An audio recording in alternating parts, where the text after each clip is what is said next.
Dans cette partie, nous allons parler des flottants. Pour vous permettre d'avoir une idée claire de ce que je me prépare à vous expliquer, faisons un exemple dans un document Word. Voici un document contenant du test. Et j'aimerais maintenant ajouter une image à ce test. Et pour cela, je me rends dans mon dossier contenant l'image. Je copie maintenant l'image que je vais aller maintenant coller dans mon document Word. Et voici l'image qui est collée dans mon document Word. Très bien.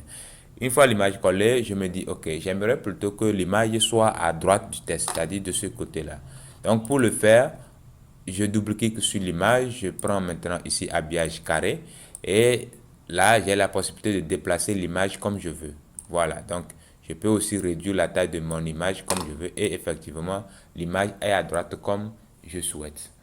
Maintenant, c'est ce que je me prépare à reproduire exactement avec les propriétés, ou bien avec plutôt une propriété CSS.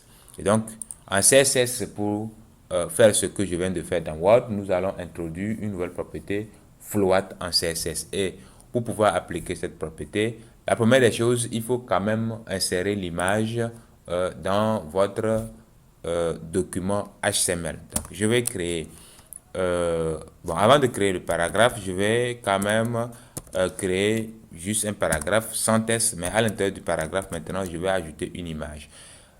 J'utilise pour cela la balise IMG. Maintenant, je vais indiquer le chemin qui pointe vers l'image. L'image est dans le dossier test, d'accord? Donc, je vais mettre test slash, c'est quoi le nom de l'image? C'est toto.jpg. Donc, je vais taper toto.jpg. Maintenant, allons voir si le résultat est là avec l'image. Très bien, l'image est là, le résultat est là. Maintenant, comment faire, par exemple, pour avoir cette image-là juste à droite ici? Donc, je vais utiliser maintenant une classe que je vais appeler image à droite. Juste pour faire un rappel sur l'utilisation des classes, vu qu'on a déjà vu ça dans une des épisodes précédents. Donc, une fois c'est fait, je vais revenir dans le CSS, je vais nettoyer tout ceci, je vais mettre point et coller le nom de la classe. Et cette fois-ci, qu'est-ce que je vais utiliser? Et comme je l'ai dit, on va utiliser la propriété float. Et comme j'aimerais que l'image soit flotte à droite, je vais mettre right. Donc, c'est right en anglais. D'accord? En français, ça veut dire droit. D'accord?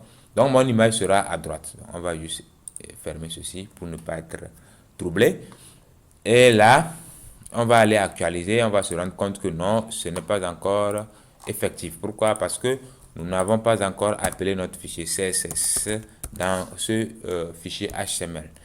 Donc, j'utilise la balise link et avec l'attribut href, maintenant, je vais indiquer le nom du fichier CSS. Donc, le nom de mon fichier CSS, c'est style.css. Maintenant, revenons pour actualiser le dossier, pour actualiser notre page plutôt. On remarque automatiquement que le test est maintenant, l'image plutôt est à droite. Très bien. Donc, on va remettre dans, d'accord, on va remettre la valeur left pour la propriété float pour voir ce qui va se passer. Automatiquement, l'image va revenir à gauche. De toutes les façons, l'image était par défaut à gauche. Juste pour vous expliquer que cette propriété float peut prendre deux valeurs, left ou right. Donc, quand vous voulez que l'image soit à droite, vous allez affecter la valeur right à la propriété. Et si vous voulez que votre image ou bien une partie de votre page HTML soit à gauche, là, vous allez donner la valeur left à votre propriété float. Maintenant, nous allons faire un petit constat. Nous allons faire un petit constat. Je veux maintenant ajouter un test ici. Donc, on va se dire qu'on vient d'ajouter un paragraphe et puis on va actualiser. Excusez-moi, je vais plutôt envoyer, euh, envoyer l'image à droite. D'accord? Et on va actualiser. Donc, le test est à gauche. Bon, très bien. Qu'est-ce que je vais faire? Je vais encore ajouter un autre paragraphe. Excusez, un autre paragraphe comme ceci. Et quand je reviens sur la page pour actualiser, je constate que ce deuxième paragraphe aussi s'aligne toujours à gauche de l'image. Et pourquoi ce phénomène? C'est parce que l'image flotte à droite.